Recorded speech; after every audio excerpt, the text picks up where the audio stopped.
I heard her laugh before I saw her. Soft.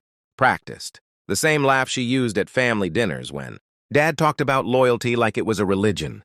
I stopped walking. The cafe window was fogged from inside heat, but not enough to hide the shape of her. My mother folded into another man's lap like she belonged there. His hand rested on her waist. Familiar. Possessive. My phone vibrated. Dad's name? I didn't answer. My chest didn't explode. It narrowed. Like a door closing very slowly. I stood there long enough to memorize the scene. The angle of her neck, the way she leaned in when he whispered, the ring on her finger catching the light, the ring Dad bought after 40 years of marriage, after every sacrifice. A message popped up. "Where are you?" I typed nothing. I learned something instead. Betrayal isn't loud. It doesn't scream when it enters your life. It sits, comfortable. Smiling, I walked away before they noticed me. I didn't cry. I didn't shake. I calculated. For days, I told myself it was a misunderstanding, that maybe she slipped, that maybe loneliness had teeth. But the small details betrayed her long before she did. New perfume, password on her phone, sudden volunteer work every Thursday afternoon. Dad noticed nothing. He trusted her like gravity. I watched her with a new set of eyes. The way she guarded her screen, the way she flinched when Dad kissed her cheek. At night, I lay awake and replayed the cafe scene on loop.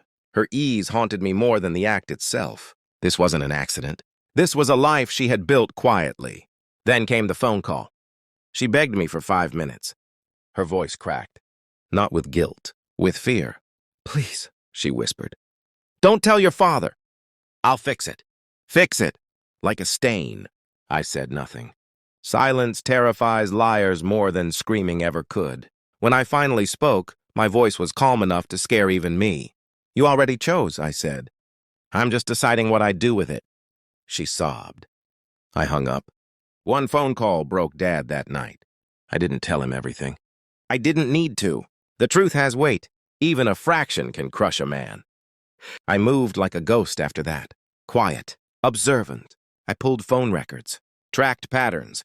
Followed receipts she forgot to burn. I learned the man's name. His habits. His arrogance. He had a family, too. I never confronted him. Predators panic when cornered. I wanted him relaxed. At home, I smiled. I poured tea.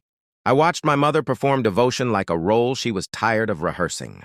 Dad grew thinner. At night, I planned. Weeks later, my daughter-in-law called. Her voice sharp. Entitled, "If you want to join Thanksgiving, come wash the dishes," she shouted, laughter echoing behind her. I paused, then smiled. "Enjoy," I said. I sent nothing else. That night, I posted photos. My villa in Switzerland. Glass walls. Snow like untouched paper. My phone rang. Once.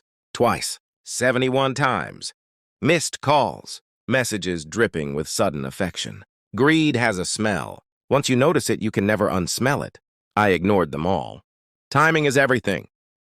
The DNA report arrived on a Tuesday. Plain envelope. No drama. The results were definitive. The man from the cafe wasn't just her lover. He was my biological father. I sat at the kitchen table with the report in my hands and felt nothing. So many memories rearranged themselves quietly. Dad's distance, her overprotection, the way she flinched when anyone mentioned bloodlines. I invited her to sit. She saw the paper. She knew. Her knees gave out before her voice did. "I was young," she said.